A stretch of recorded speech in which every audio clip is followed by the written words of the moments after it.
Welcome back to The Vocalist. Today we are listening to the band Cheap Trick. I believe the only song of theirs that I have heard is I Want You to Want Me. I could be wrong, but that was the only song title I recognized. So today we are going to watch a live performance from 1988 of The Flame. Here we go. Playing a lot of new stuff tonight. This next one, maybe you've seen the video, I'm not sure if you have, but it just came out. It's the first single off her new album. It's called The Flame, and it features Robin.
This sounds familiar to me. I don't know if it was in a movie or if it's just the sound of like the awesome 80s power ballad, but it does sound familiar.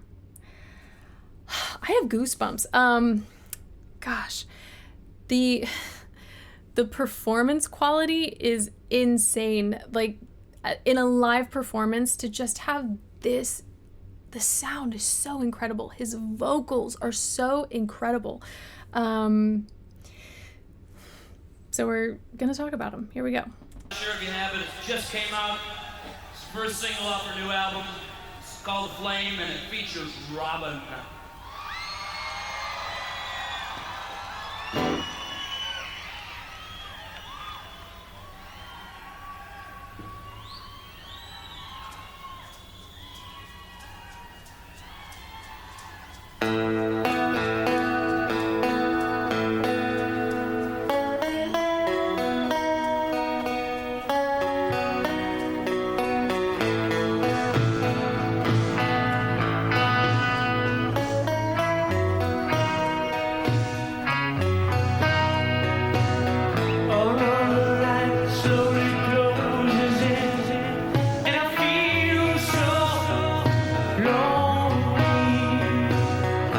Like overall, he does keep the sound slightly forward. It's not to the point where it comes across as really nasal, but it has this gorgeous, quality. I can't put my finger on it.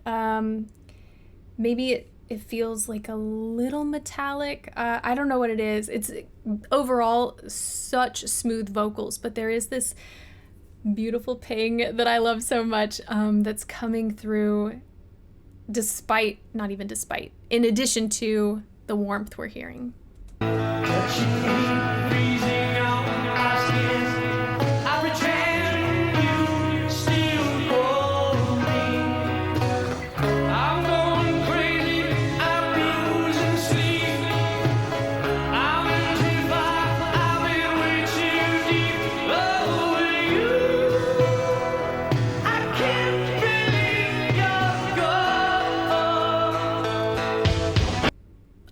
go back. It's beautiful to watch him perform because he doesn't open his mouth very much in this beginning section. We got a nice flip into falsetto, but it's a really present falsetto, really powerful, so it matched everything else. A lot of these 80s power ballads, I feel like that it's just you're climbing a mountain. It starts in a really nice, comfy place, and then slowly but surely you just keep getting higher and higher, and you have to do that in a way, at least they did it in a way where you didn't have this additional thinning of sound.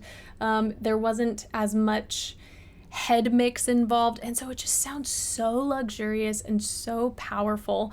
And it's also why it's incredibly challenging if you pick this song for karaoke night. So here we go.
Something so cool that I can show you technically. I don't expect that he did it intentionally, but if you are trying to do something intentionally, this is a great example. I do have to comment on his tone. There's so many words you could use to describe it, but I love, it's kind of like when he goes into this higher registration, it's like a little smoky, a little raspy, but also so mellow and so smooth. So it kind of cuts out in and out depending on what part of his range and the vowel and whatnot, but it's just such a beautiful tone. All of it sounds cohesive and blends really well, but I do like the tiny nuance, the tiny variety we're getting. Let me go back so I can show you what I want to tell you.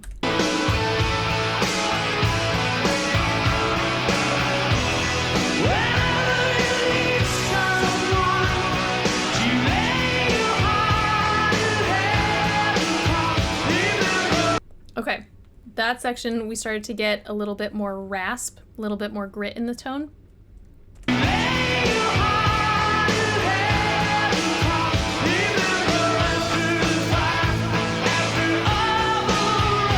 When he said all, glottal onset, so instead of a fry, I can't even fry today.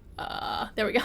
Instead of a fry, or instead of using an H, we got a nice pure ah. And then after that,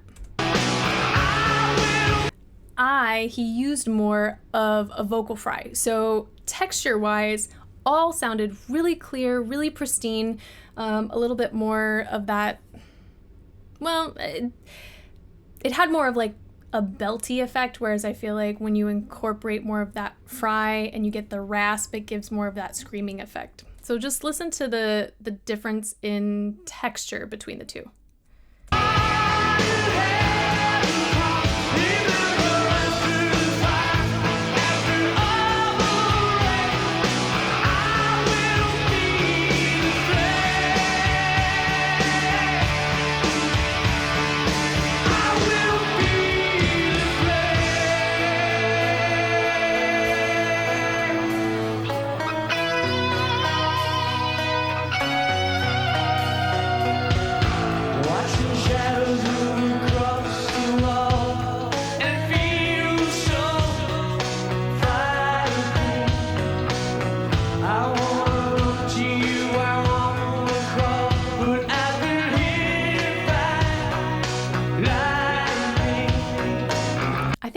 phrasing and like that mellow, smooth quality I'm hearing is partially because of his pronunciation. Any of these W sounds that we're hearing, he really allows like that scoop to happen as he's pronouncing the word. And it just creates this gorgeous legato connection from one word to the next. Just can't stand up for falling apart. Can't see through the spell across my heart. Over you, you'll always be the one. You were the first to be the last. Wherever you go, I'll be with you.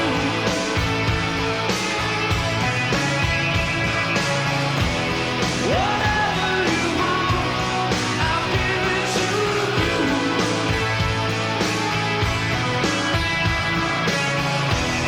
Whenever you need someone to lay your heart in heaven upon, remember after the fire, after all the rain, I will be the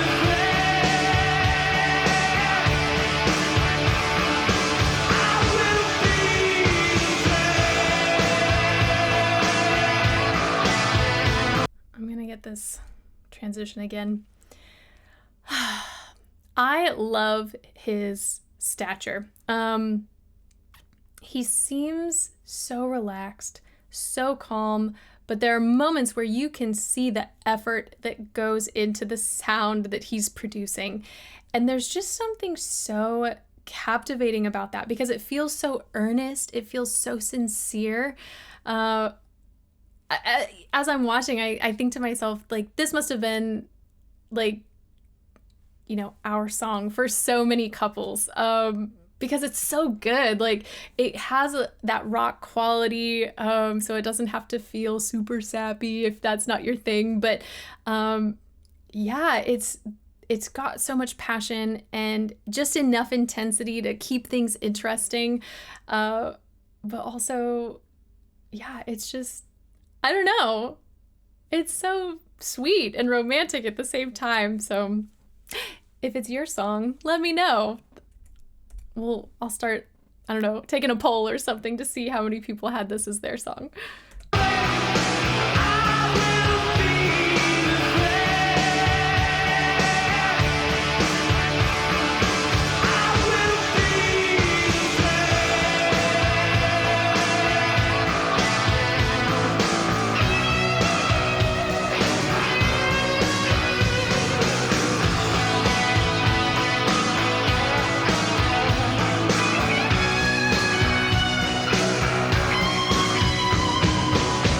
I'm going crazy, I'm losing sleep.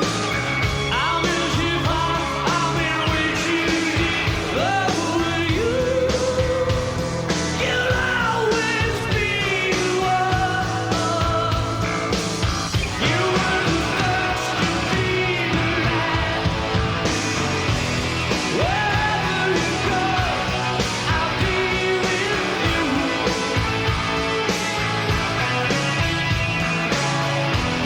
Whatever you want, I'll give it to you.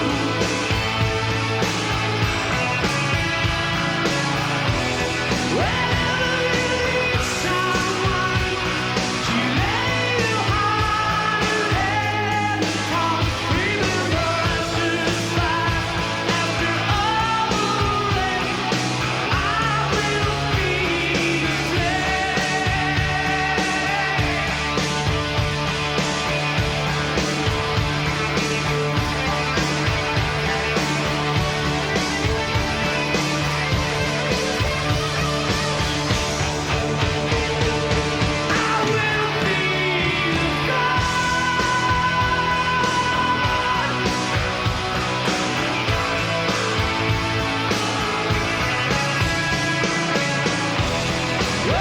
Hold on. I want to play that one more time. Flame, oops, I'm hitting my backdrop. Flame is a tricky word to sing that high. Now you'll see that he did allow more spread, which is super smart. But flame in and of itself has a lot of sounds between the F and that ending M consonant. So a lot of movement in the tongue has to happen, and that can be a scary thing when you're singing super high, because anytime you change the shape of the vocal tract, you kind of have to recalibrate and adjust accordingly, so that whether it's a matter of registration or, certain muscles engaging, you want the sound to stay consistent. And he does that beautifully. Here we go.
One thing I didn't mention about his breathing was the lack of audible breaths. Like I said, his stature was so beautiful, and there was this really nice calm, this stillness, and I think that helped him with the performance as a whole. It gave us those gorgeous legato lines, and without those audible breaths, those gasps, we didn't have interruption of any phrase, really. And in addition to that, you could hear just how good his breath control was. That's kind of the ultimate goal, I think, for a lot of singers. It's less about how you breathe and more about, well, this is my opinion, less about how you breathe and more about how you use your air. I think a lot of times we take in so much air because we think singing requires, 10 times more air than we're speaking, but our bodies know how to breathe. It's just not opening up and letting out half of your air on that first word or that first phrase, and really figuring out how to utilize your air efficiently so that it lasts, but also so that you use it all up in a phrase or in a line so that you can take a really nice breath before your next one. So watching him perform, I think he does that beautifully. So that is it for today. Thank you guys so much for watching with me, and hopefully I will see you next time.